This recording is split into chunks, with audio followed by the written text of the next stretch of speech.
attended a seminary in high school, studied theology, Latin, went to Mass daily. I got a lot out of it. My parents, they were devout Catholics, and while I wasn't particularly engaged at the time in the teachings of the Catholic Church, as a young person, it certainly entered my consciousness and made me a better person, and has been a positive force in my life in so many ways.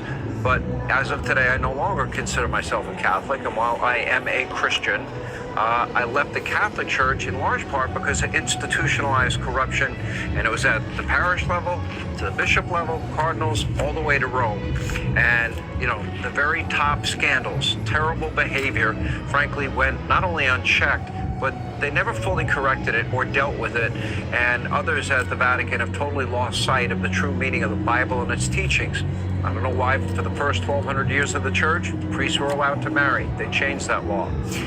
But right on cue, Pope Leo XIV is now seemingly more interested in spreading left-wing politics than at the actual teachings of Jesus Christ. As the AP put it, quote, Pope Leo amplified his condemnation of America's conflict with Iran, saying that God does not bless any conflict and certainly doesn't side with those who drop bombs. Well, first, that is simply not biblically accurate. The Bible contains over 400 references to war, frequently depicting God as authorizing, commanding, intervening in battles like one that we all know, the battle between David and Goliath. Why is the Pope twisting religion to specifically attack only President Trump and the U.S.? Why did he recently meet with top Obama advisor David Axelrod and the far-left governor of Illinois, J.B. Pritzker?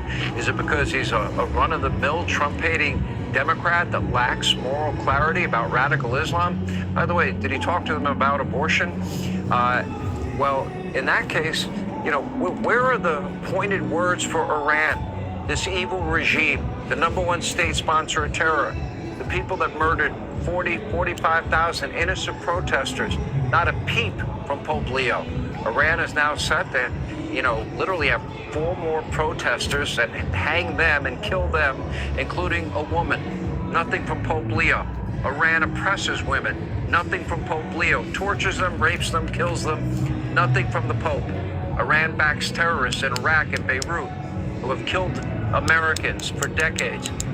Nothing from Pope Leo. Iran drops bombs on holy sites and neighborhoods all over Israel, densely populated areas like Tel Aviv, and Pope Leo is not bothered to call them out by name. And while the Pope condemns all nuclear weapons, especially on the anniversary of Hiroshima, I don't think we had a choice. Same with Nagasaki. It did end a war, did save a lot of American lives.